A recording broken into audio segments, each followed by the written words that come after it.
Look at all this beautiful nature and this tree. Let's add it to Minecraft.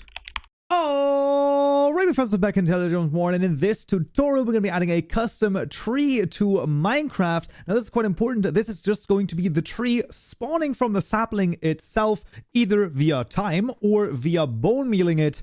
This is not going to be it spawning inside of the world. We'll do that in the next tutorial. And also a big caveat, for this and the future world gen tutorials, you will probably need to take a look at the ore gen tutorial that was made last time, so the last video in the series, as basically the mod configure features and the mod place features, as well as the world generation over here, are actually quite important to have, as well as the data gen over here, the mod world generators. Now you can of course take a look at the GitHub repository, linked in the description below, to take a look at all of the code, but it is definitely better to take a look at the previous tutorial. But now let's proceed. For all of this, we will need a custom configured feature, as this is basically what is going to be spawning from the sapling when you either bone meal it or give it enough time to grow. So this is going to be first and foremost another registry key over here, a public static final registry key of a configured feature of question mark, comma, question mark. And that's going to be the chestnut underscore key equal to the register key method. And we're going to call this the chestnut right here. There you go. And then we can actually immediately register it. Now, registering a tree feature over here is a little bit different. We want to call the register method, of course, passing in the context, then passing in the chestnut key, then saying feature.tree in this case, as this is a tree feature. And then we want to make a new tree feature config. However, we want to make a new tree feature config.builder right here. And then inside of it, well, we're going to pass in a lot of stuff. First parameter is a block state provider. So we're going to start typing in a block state provider, and you can see it already suggests the .of method to us, which is exactly what we want to use. And then say modblocks.chestnutlog right here, comma.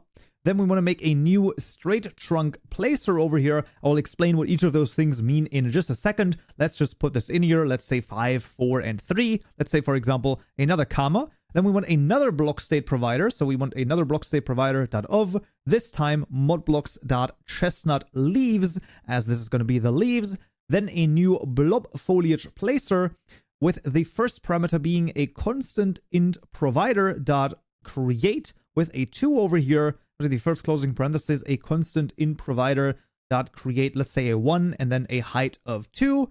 And then a last comma with a new 2-layer feature size, let's say 1, 0, and 2. And if there's a second closing parenthesis, a build, and then we can actually delete one of the parentheses, and there you go. Now, as always, of course, all of the code is also available in the GitHub repository, so you can also copy it over if you have any errors present in your code.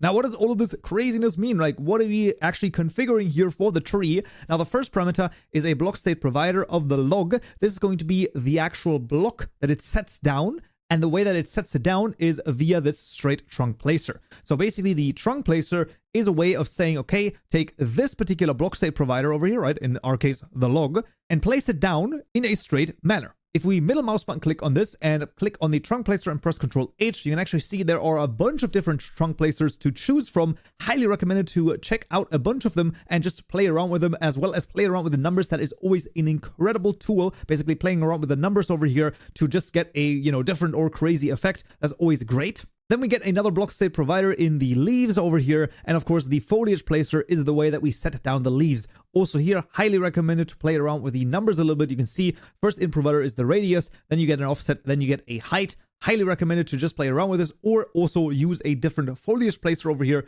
if you so choose to. Custom trunk placer and custom foliage placer is actually something we will take a tentative look at in a future tutorial as well, so no worries at all. And then the last thing here, the 2 layers feature size, basically just takes a look at how much space is around the actual tree to spawn so that it doesn't like interfere with anything else. You can also play around with those numbers. Highly recommended to basically do so. And now that we have the configured feature registered and created, we can now go into the world package again, make a new package called tree. And inside of there, we'll make a new Java class called the chestnut sapling generator. And this will extend from the sapling generator class. There we go. We're going to hover over this and implement the getTreeFeature method. And here we can immediately simply return mod configured features.chestnut key.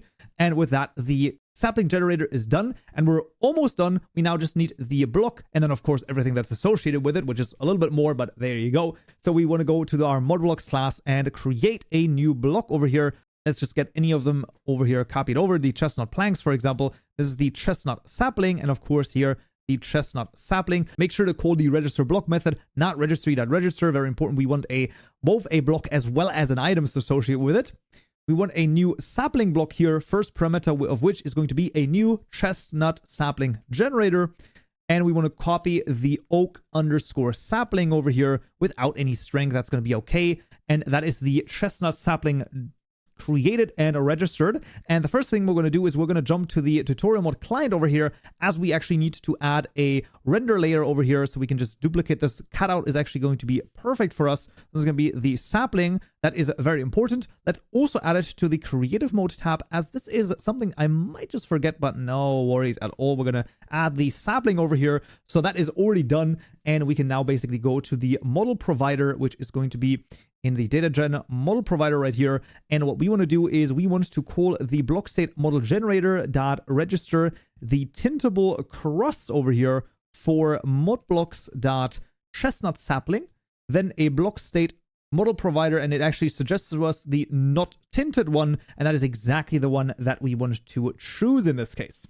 Now we still need the translation. That's fairly straightforward, but it's just chestnut sapling over here, chestnut sapling, nothing too crazy. And we of course also want the texture, which is also going to be available to you. Now for the sapling texture, very important, you want to put this under the block folder, not the item folder. It actually is sufficient to only put it into the textures block folder right here, and that's going to do it for both the item as well as the block. That's all handled via the data gen over here, and that's pretty much everything that we need to do. However, there's one tiny caveat, and that is in our data gen over here in the loot, right? What we've done previously is that in the leaves drop right here, we have created the ruby slab right now. So right now, the leaves would drop a ruby slab, which is of course kind of hilarious, but also not quite right. Here, we of course wanted to change this to the chestnut sapling. That's very important. And if you want to add the sapling itself, that's just going to drop itself over here. Nothing too fancy, nothing too crazy. If you want to make the sapling plantable in a pot, you can basically follow the custom flower tutorial where I show how to make a potted flower as well. That's basically going to be the entire same process there, just basically making a potted block for it as well. That's basically all that there's to it. But in actuality, these should be all of the steps. We basically just want a configured feature over here, which is going to be the tree spawning from the sapling. And like I said, once again, the to place feature over here is going to be done in the next tutorial when we're going to add that via the data gen. Right now, we just can spawn the tree via a sapling, either with bone meal or with time. So I would suggest let's run the data gen over here. And once that's run through, we can go into the game and see if it works. Alright, fans, back in Minecraft, and let's take a look over here. We have our chestnut sapling, and let's get some bone meal out here, and let's take a look. So let's first of all get it to spawn via the bone meal over here, and there we freaking go. So you can see that is basically the things that we've set up in our tree configuration, right? This is the blob foliage placer with the numbers, and then also, well, some random height. So if we were to spawn another one right here, then we would actually get a different height, you know, once it spawns. I think that it doesn't spawn because of the sugar cane right there, but there you go. So you can see a different height. So that is of course changeable. As always, highly recommended to play around with the numbers. And let's just set down another one over here and get our game rule over here for the random tick speed and just like crank this up to crazy heights. And there you go. We also have one spawning via the time, basically, right? Random ticking. So that is pretty much how easy it is to add a custom tree to Minecraft. And spreading this tree far and wide via world gen is going to be done in this tutorial right here. Hope to see you there. So, yeah.